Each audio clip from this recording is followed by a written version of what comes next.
খালি বুকিং হচ্ছে, এই করছে। জীবনের পর জীবন আমরা অপচয় করেছি। হ্যাঁ, ঠাকুরের কাছে, মায়ের কাছে প্রার্থনা, এই জীবন যেন আমরা ব্যর্থ যেতে না দিই। তাদের কাছে প্রার্থনা, আশীর্বাদ করো যেন জীবন সার্থক হতে পারে, তোমাদের দেখানো পথে যেন চলতে পারি। আর এই পুজো আবার দুই প্রকার, একটা হচ্ছে বাহ্য পূজা, একটা মানস পূজা। বাহ্য পূজায় টাইম কম দেবেন, বাহ্য পূজায় টাইম কম, ভালো করে যে একটু সাজালেই 50% পুজো হয়ে যায়। ভালো করে সাজালেন, ভালো করে মুছালেন, আর তিনি জীবন্ত। হ্যাঁ, ফটো নয়। মা বলেছেন, মাকে প্রশ্ন করেছে মা শারদাকে, যে ছবিতে ঠাকুর কি আছে? মা বলছেন আছেন না। ছায়া আর কায়া সমান, এক। ছবি তো তাঁরই ছায়া, অর্থাৎ ওইটা ঠাকুরের বডি, ওইটা ঠাকুরের দেবত্ব, দেহ। কখন? বলছেন ডাকতে ডাকতে ছবিতে তার আবির্ভাব হবে। ওখানে সরাসরি ঠাকুর চলে আসবেন ডাকতে ডাকতে। আমার মনে আছে, আমি আগে যে আশ্রমে ছিলাম, সেখানে রামকৃষ্ণদেবের একটা মর্মর বিগ্রহ কুমোরটুলি থেকে এলো। ওই গোপেশ্বর পালেরই ভাগনা, বেলুড় মঠের ঠাকুর যে বানিয়েছিল, তার ভাগনা বানিয়েছে, বসালো। দেখে আমার ঠিক মনটা ভালো লাগছে না। আমি তো যে ঠাকুর চেয়েছি সেরকম হয়নি। ওনাকে ডাইরেক্ট বললাম যে ঠাকুরকে আমার ঠিক পছন্দ হচ্ছে না, শুকনো শুকনো মুখ। হ্যাঁ, আমাদের ঠাকুরের হাসি হাসি মুখ হবে। উনি বললেন, ঠিক করে ঠাকুরের সেবা করুন, ঠিক করে ঠাকুরের পুজো করুন, হ্যাঁ, ঠাকুরকে ভালোবাসুন, দেখবেন ঠাকুর চেঞ্জ হয়ে যাবে, পাল্টে যাবে। আমি ব্রহ্মচারী তখন, আমি ভাবছি আবার কি কথা, বাটা খারাপ করেছে সেটা না স্বীকার করে আমাকে উল্টে উড়ম বুঝিয়ে দিচ্ছি।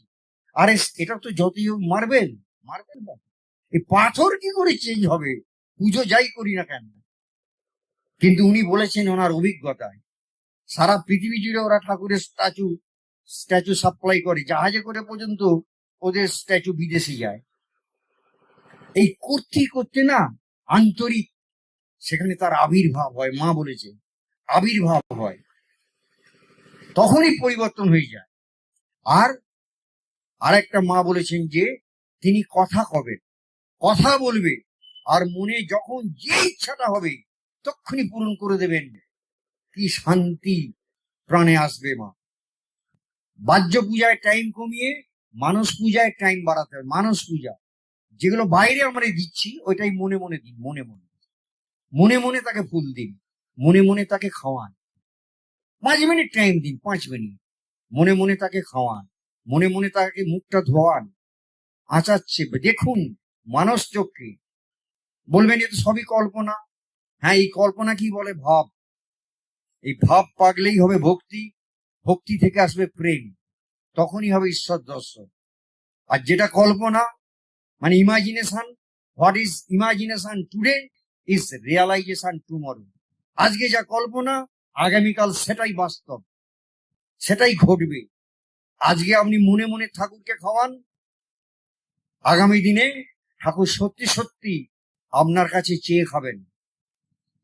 কোনো গল্প নয়, এগুলোই হচ্ছে। ঠাকুর মা কালীকে খাইয়েছে, বামা খেপা খাইয়েছে, সব দেখিয়ে গেছে। সুতরাং এই মানস পুজো ঠিক ওইরকম ভাবে পুজো করা।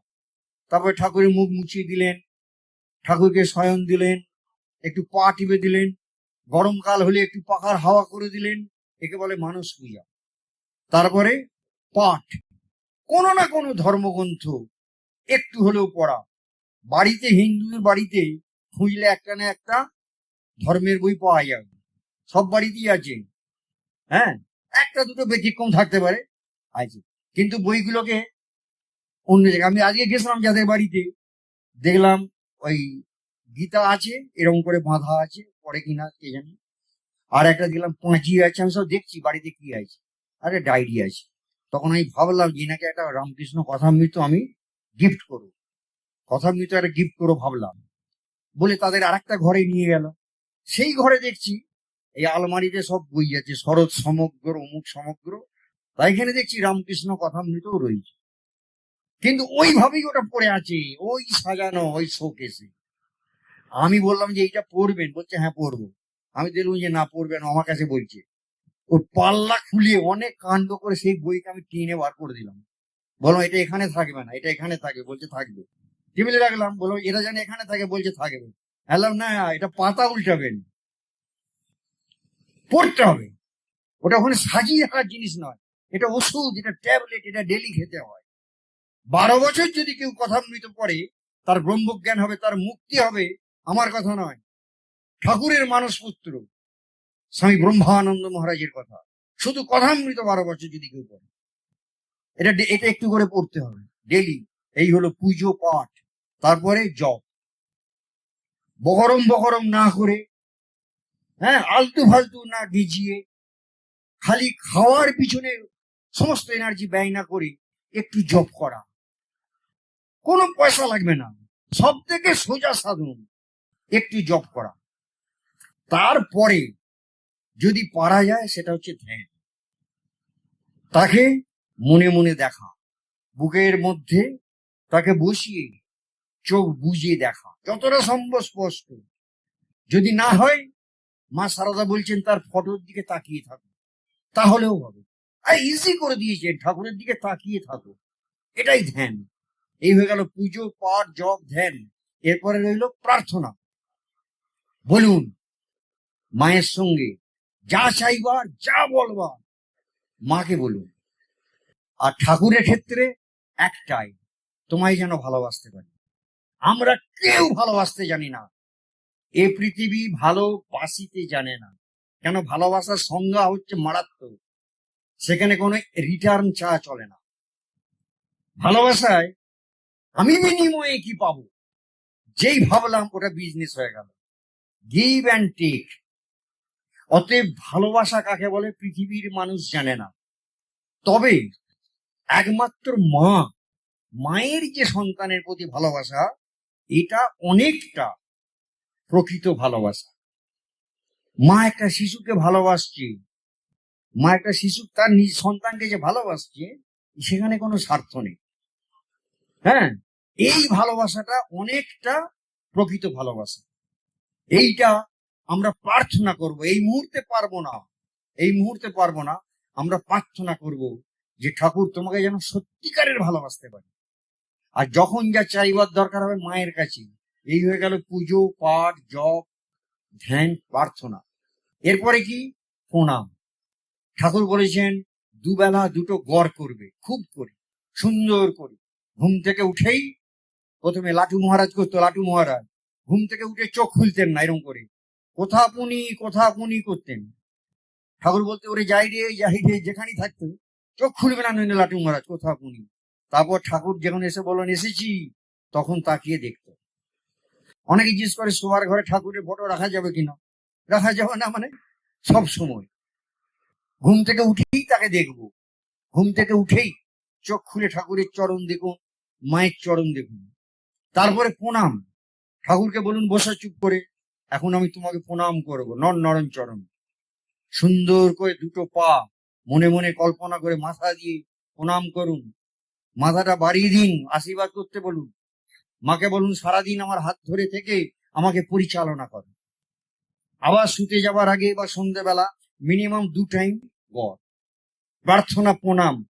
নেক্সট কিন্তু মহামূল্যবান, সেটা হলো সেবা, যেটা এই যুগের রামকৃষ্ণ বিবেকানন্দ মা সারদার ধর্মের প্রধান বৈশিষ্ট্য। আগেকার ধর্মে এই এতক্ষণ যেগুলো বললাম এগুলো সব ছিল, কিন্তু ঠাকুর মা স্বামীজি এসে জীবন বিমুখ ধর্মকে জীবনমুখী করেছেন, সমাজ বিমুখ ধর্মকে সমাজমুখী করেছেন, মানব বিমুখ ধর্মকে ব্যক্তিগত নিজস্ব শুধু ব্যক্তিগত ধর্মকে ইউনিভার্সাল করেছেন, সার্বজনীন করেছেন, সমগ্র মানুষের যাতে মুক্ত হয় সেই জন্য করেছেন। সেই জন্য স্বামীজি আমাদের লক্ষ্য দিয়ে গেছেন আত্মন মোক্ষার্থং জগদ্ধিতায় চ মানে হ্যান্ড, এবং এই দুটো একসঙ্গে চলবে। আর এই যে সেবা কিভাবে করতে হবে, ঠাকুর বলেছেন শিব জ্ঞানী। মানুষকে মানুষ ভেবে নয়, পশুকে পশু ভেবে নয়, সাক্ষাৎ ভগবান, তারই সেবা করছি। যে ভগবানকে আমি চোখ বুজে দেখছি, সেই ভগবানকে আমি চোখ মেলে দেখছি। কি করে? তার কারণ তিনি ছাড়া আর দ্বিতীয় কেউ নেই। তবে উপরে এমন একটা আবরণ আছে, ভগবানের উপরে পাঁচটা জামা তিনি পরেছেন। হ্যাঁ, প্রথম যে জামা পরেছেন তার নাম আনন্দময় কোষ, তার উপরে জামা পরেছেন বিজ্ঞানময় কোষ, তার উপরের জামার নাম হচ্ছে প্রাণময় কোষ, তারপরের জামা মনোময় কোষ, লাস্টের জামা অন্নময় কোষ। এইখানে ঝামেলা। ভেতরে সবার ভগবান থাকলেও বাইরে কিন্তু ভ্যারাইটি আছে। সুতরাং খারাপ লোকের সঙ্গে ব্যবহার করবার সময়, দুষ্টু লোকের সঙ্গে ব্যবহার করবার সময় সাবধানতা অবলম্বন করতে হবে। ঠাকুর বলেছেন সবই নারায়ণ, তাহলে বাঘও নারায়ণ, তাহলে আমি কি বাঘকে গিয়ে জড়িয়ে ধরবো নাকি? দূর থেকে বাঘকে প্রণাম করব, সকলকেই শ্রদ্ধা করব, কাউকেই ঘৃণা করব না, সকলের ভিতরেই ভগবান আছে জেনে শ্রদ্ধা করব। কিন্তু দুষ্টু লোকের সঙ্গে ব্যবহারের সময় সাবধান হয়ে করতে হবে। সেইখানে যাকে যেমন তাকে তেমন, এই ফর্মুলা প্রয়োগ করতে হবে। আর শিব জ্ঞানে এই যে সেবা করতে হবে, সেবা করতে হবে। এই সেবা করতে গেলেই ত্যাগের প্রশ্ন আসবে, আর ত্যাগ শুনলেই লোকে ভয় পায়। হ্যাঁ, অথচ ত্যাগ না হলে হবে না। এই যেই ত্যাগ হবে, অটোমেটিক দেখবেন ত্যাগ হবে, তখন এই সমস্ত জিনিস যেগুলোকে আজকে খুব মূল্যবান বলে মনে হচ্ছে, এগুলো আপনার কাছে ভ্যালুলেস হয়ে যাবে। এগুলো তখন আপনি ছেড়ে দিতে পারলেই বাঁচি। ওই যে যাদের বাড়িতে গেছিলাম, সে তার ফ্ল্যাটটা ছেড়ে দিতে পারলে বাঁচি। তখন এই সমস্ত গয়না আর ভালো লাগবে না, এই শারীর ভার ভালো লাগবে না। আপনার মন একটা অন্য জায়গায় অন্য স্বাদ পাচ্ছে, অন্য আনন্দ পাচ্ছে। সে আনন্দের একটা অপূর্ব একটা আনন্দ পাবেন তখন। আর আমারও বলার শেষ, ঘড়িও দেখে দিয়েছেন, মোটামুটি জালও গুটি নিয়েছি। শুধুমাত্র তাহলে আর একবার ফাইনাল বলে দিচ্ছি, সংসারে থেকেই শ্রীরামকৃষ্ণ সাধন যেটা সাবজেক্ট ছিল, সেখানে কি বললাম? পুজো দুই প্রকার, বাহ্য পূজা, মানস পূজা, মনে মনে পূজা। দুই, পাঠ বলেছি, কোনো একটা ধর্মগ্রন্থ, কথামৃত, রামকৃষ্ণ কথামৃত বা মায়ের জীবনী বা মায়ের কথা পড়া। তারপরে হলো জপ, ঠাকুর যেটা বলেছে নাম গুণগান, জপ। তারপরে ধ্যানের চেষ্টা করা, এর জন্য সময় বার করতে হবে, অন্য জায়গা থেকে সময় কাটতে হবে, অন্য জায়গা থেকে সময় কেটে, এটাই ভাইটাল, এটাই মুখ্য, এটাই প্রধান, এই মনে করে এখানে টাইম দিতে হবে। তারপরে প্রার্থনা আর প্রণাম আর সেবা। হ্যাঁ, এই বলেই বক্তব্য শেষ করছি। সবাই ভালো থাকুন। ঠাকুর মা স্বামীজির আশীর্বাদ সতত যেন আমাদের সঙ্গে থাকে, এই বলেই বক্তব্য শেষ করুন।